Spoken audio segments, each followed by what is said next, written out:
Lur, ada yang mau ikut aku motoran nggak? Aku mau sekalian mengantar Pameo alias Jeruk Bali ke Desa Sangyang, Kecamatan Banjaran, Kabupaten Majalengka. Sebenarnya lokasinya lumayan jauh loh, tapi nggak terasa kalau sepanjang jalan pemandangannya ciamik gini. Opo meneh, udaranya juga masih sejuk, bikin tambah asik jalannya.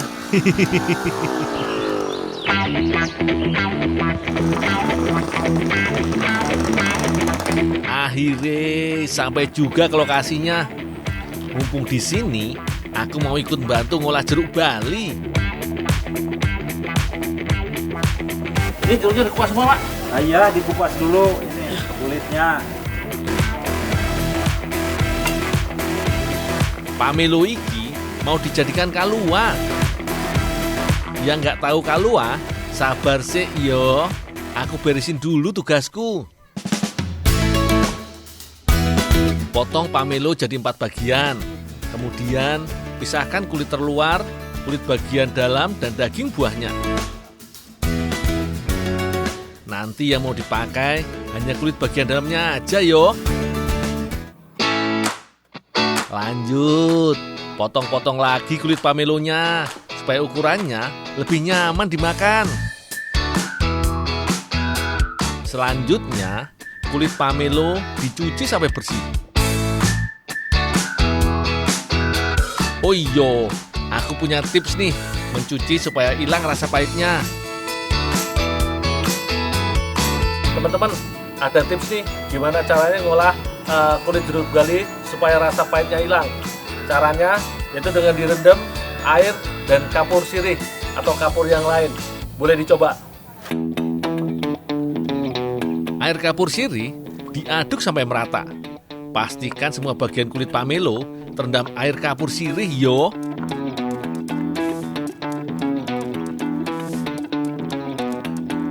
Setelah dicuci setengah jam, peras kulitnya supaya getah yang membuat rasa pahit bisa keluar semua.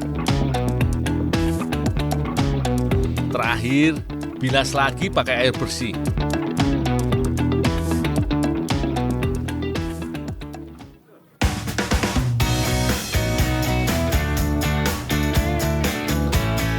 Waiki, yang aku tunggu-tunggu, cara membuat kalua jeruk pamelo yang enak. Kulit jeruk direbus dalam air, kemudian masukkan potongan daun pandan supaya lebih wangi aromanya. Tambahkan potongan gula merah. Oh iya, seperti manisan lainnya, kalua juga pakai gula pasir dan diaduk terus selama berjam-jam. Soalnya kalau nggak diaduk, gulanya bisa menggumpal dan gosong. Dul, Ya, Bu. tolong yang ini angin-anginin dulu. Nanti kalau yang udah kering kasih sama Ervina ya. Oh, ya Bu.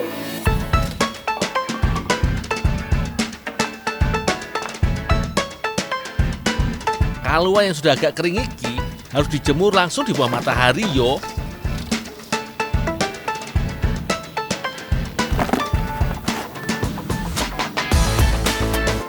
Setelah kering, hasilnya seperti ini. Desa Sangyang iki memang terkenal sebagai tempat produksi kalua jeruk, Lur.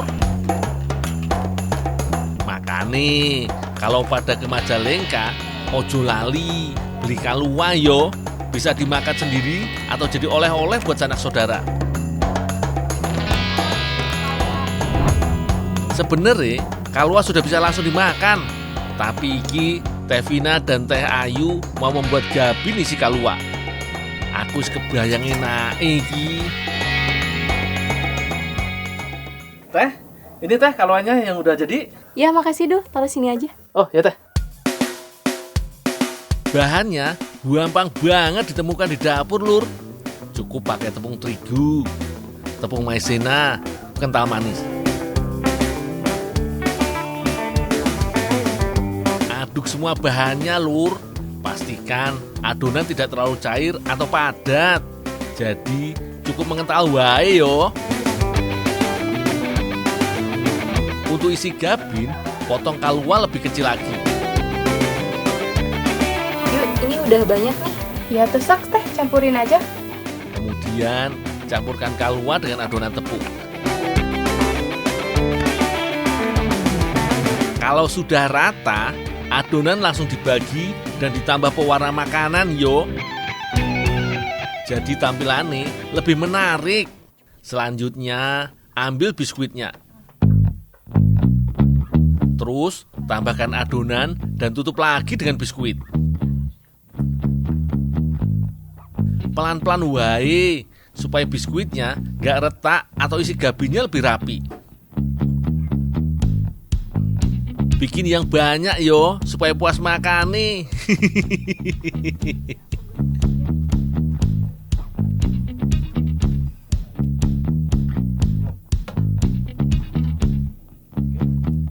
Terakhir, goreng gabin isi kaluanya yo. Pastikan minyak sudah benar-benar panas supaya matangnya merata dan isi gabin nggak ambiar.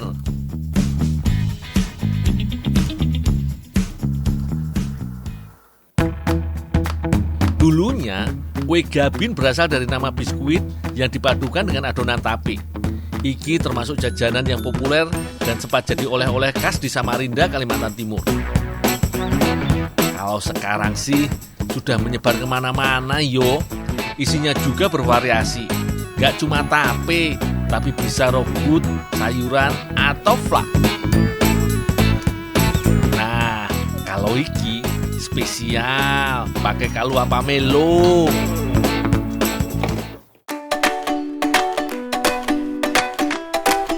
Kue gabinnya cakep-cakep toh lur. Sudah manggil-manggil untuk dilahap wi. Kalau gini sih gak usah lama-lama iki, langsung diserbu wae. Dul, Pak, Teh, Bu, gabin kaluanya udah jadi, ayo dicoba. Weh, renyahnya biskuit dan isi kalua pamelo yang lembut dan manis menyatu sempurna di mulut lur. Terus yang jelas gak akan cukup kalau makan satu kue gabin. Pasti nambah terus, soalnya enak, nagih.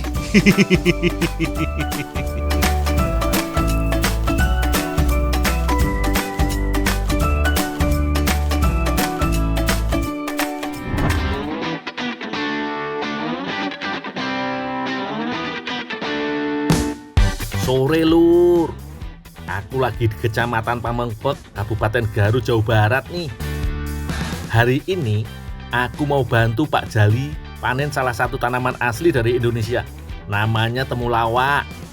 Yang suka minum jamu pasti wis hafal banget yo sama rempah yang satu iki. Panen temulawak iki biasa dilakukan saat musim kemarau. Mudah sekali menandai tanaman temulawak yang siap panen. Cari aja bagian batang dan daunnya yang sudah menguning dan mengering. Nah, kalau sudah ketemu, yo tinggal langsung gali tanahnya lur.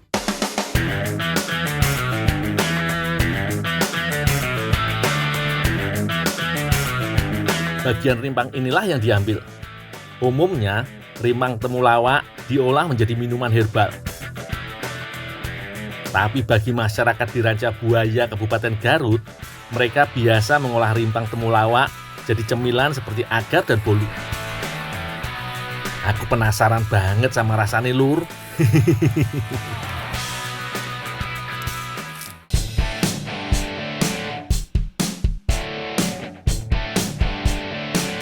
Sebelum diolah, rimpang temulawak iki harus dibersihkan dulu.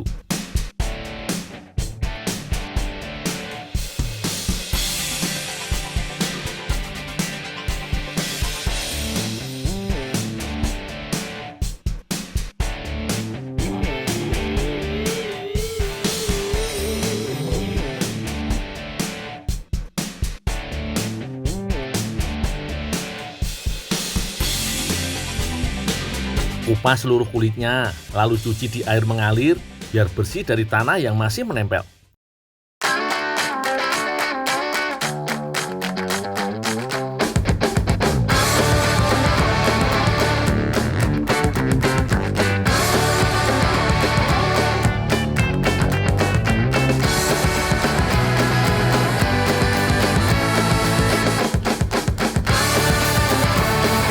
Setelah bersih, parut temulawak sampai halus. Ya, beginilah resiko mengolah temulawak. Tangan harus siap berubah warna. Tapi aku yo ora masalah. Noda kuning temulawak iki bisa dihilangkan pakai minyak kayu putih, susu, dan juga baking soda. Sekarang tambahkan air ke temulawak parut, lalu peras untuk mendapat sari temulawaknya.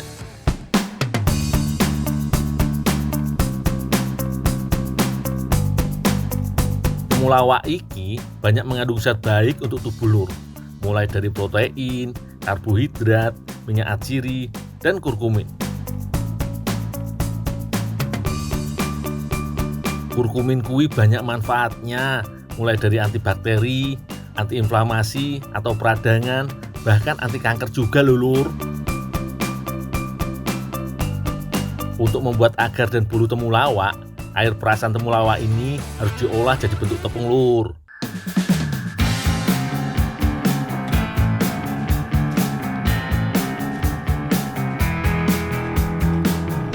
Caranya mudah, tinggal didiamkan sampai timbul endapan. Lalu, endapan ini dijemur di bawah sinar matahari langsung, biar airnya menguap habis. Jadi yang tertinggal hanya padi temulawaknya saja yang berbentuk bubuk ini lur.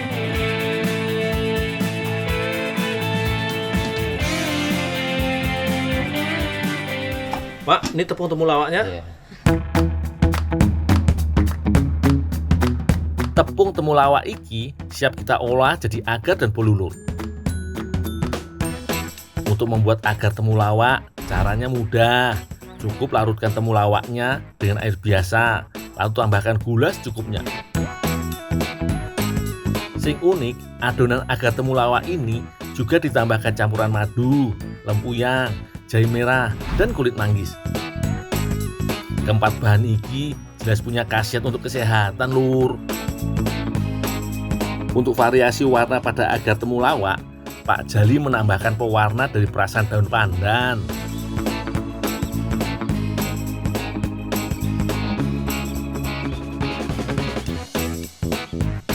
Sekarang, masak adonan puding temulawak di atas api kecil lur. Ojo lali untuk terus diaduk yo, biar gak gosong.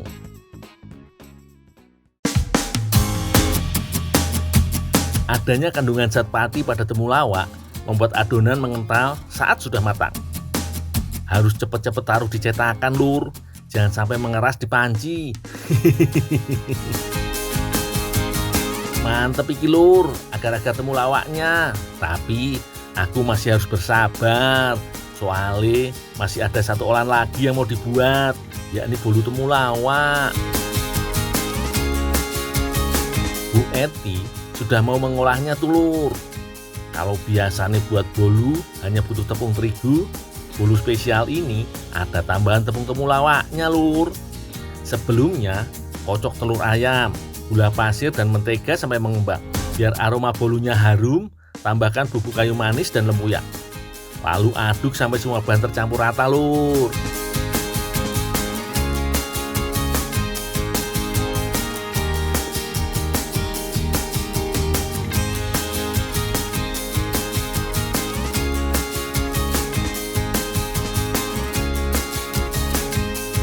Untuk isiannya menggunakan agar temulawak yang seperti aku buat tadi.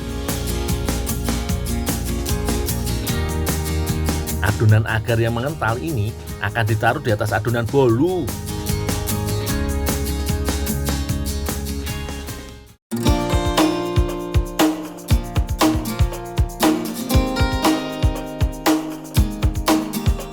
Selanjutnya, tutup bagian atas agar dengan adonan bolu.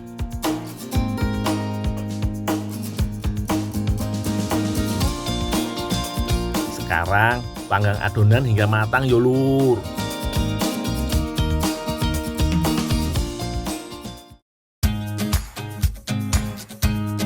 Aku nggak nyangka dari temulawak bisa jadi panganan cantik begini.